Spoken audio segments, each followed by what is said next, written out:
I wasn't trying to eavesdrop. I would like that officially documented. I was innocent. Completely innocent. The problem was that fate clearly hated me. Because 30 minutes after lunch, I was carrying a folder to the executive floor when I heard raised voices from Avery's office.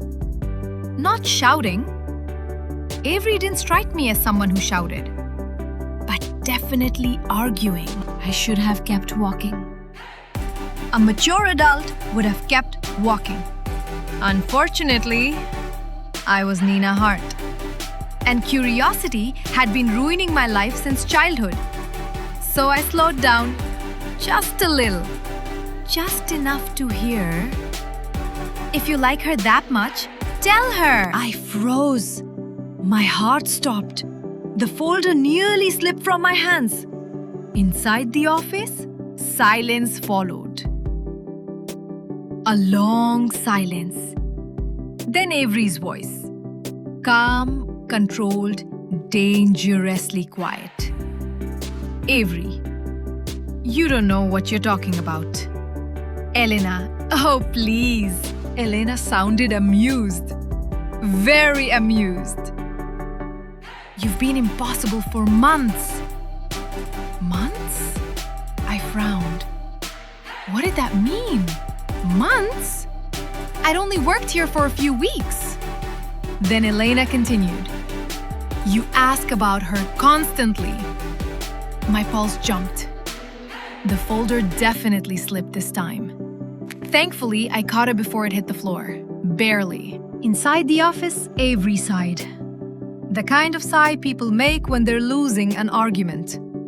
"Avery? Elena? No." "Avery, drop it." "Elena? No."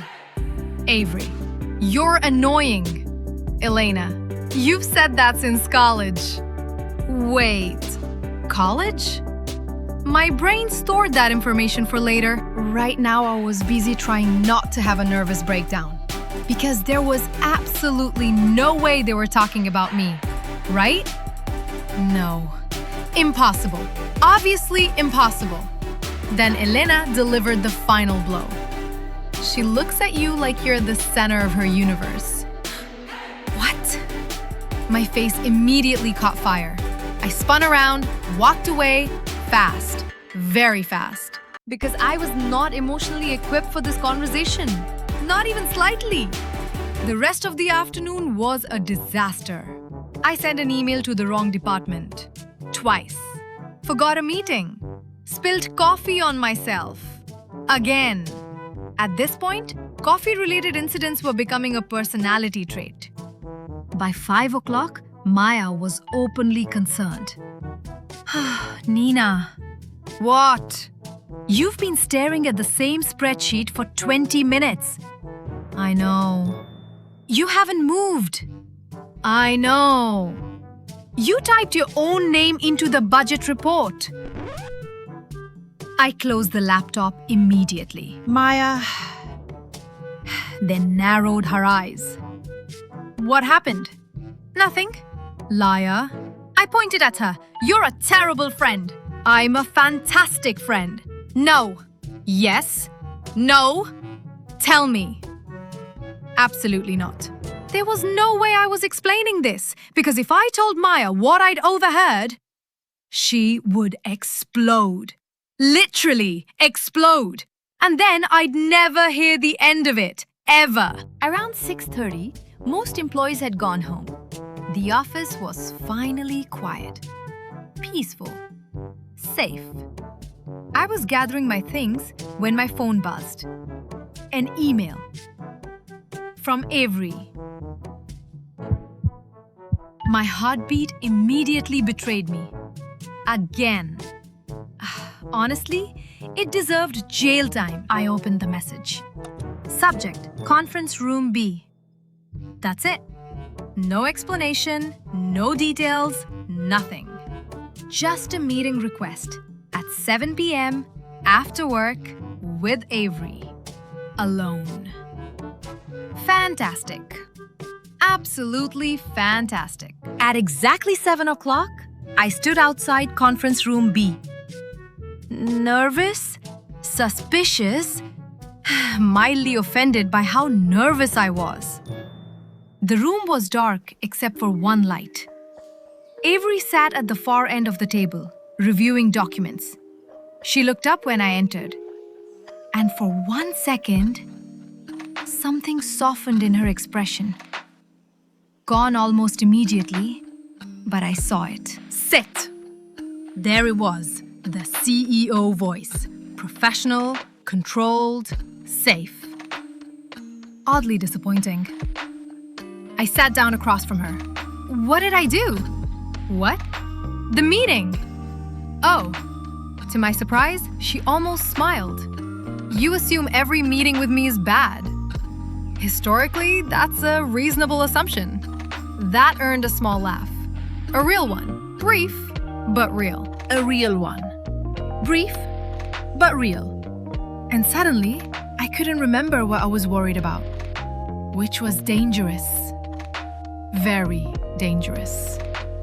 Avery set her papers aside, then looked directly at me. Not at the table, not at the documents. At me. And somehow, that felt far more intimidating. For a few seconds, neither of us spoke. The room felt strangely quiet. Smaller somehow. Like the distance between us wasn't quite enough. Then Avery leaned back slightly. I wanted to apologize. My brain crashed. Immediately. What? For Elena. I blinked. Oh, Avery. She's... a lot. Is she wrong?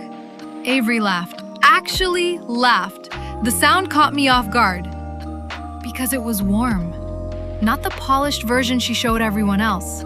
Just Avery. For a moment, I forgot she was my CEO. Forgot the office. Forgot everything. It was just us, talking. And somehow, that realization was far more dangerous than any crush. Then Avery's expression softened. You looked uncomfortable today. The concern in her voice surprised me, more than it should have. I looked away, suddenly fascinated by the conference table. I was fine. You weren't. I hated that she noticed things. I hated it so much because nobody was supposed to notice. Especially not her. Avery waited.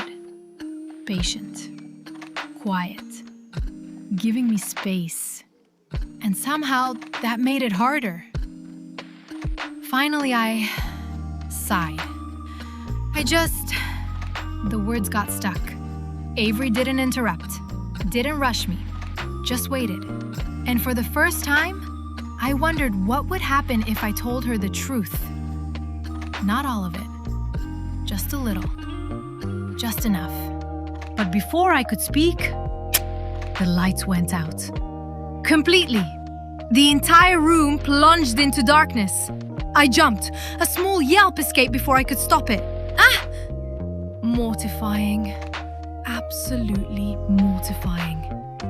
Then, from somewhere in the dark, I heard Avery laughing. Softly, and suddenly, she sounded much closer than before. Very close. Too close. My heartbeat immediately lost all professionalism. Again. Then her voice came from the darkness. Low, warm, dangerously near.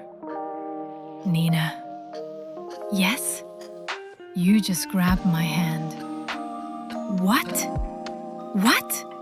I slowly looked down, and then I realized I was holding Avery's hand. I immediately tried to let go, but Avery didn't. She just held on.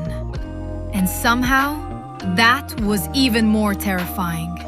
Because for the first time, I wasn't sure if I was the only one feeling this. Good night, Nina. Good night. And maybe, just maybe, tonight wasn't an accident. But there was one thing I couldn't stop thinking about. If Avery really wasn't talking about me, then why didn't she let go? Was Avery talking about Nina or someone else? A, she likes Nina. B, it's not about Nina. Pick one, no cheating. And if you want to see who was right, you know what to do.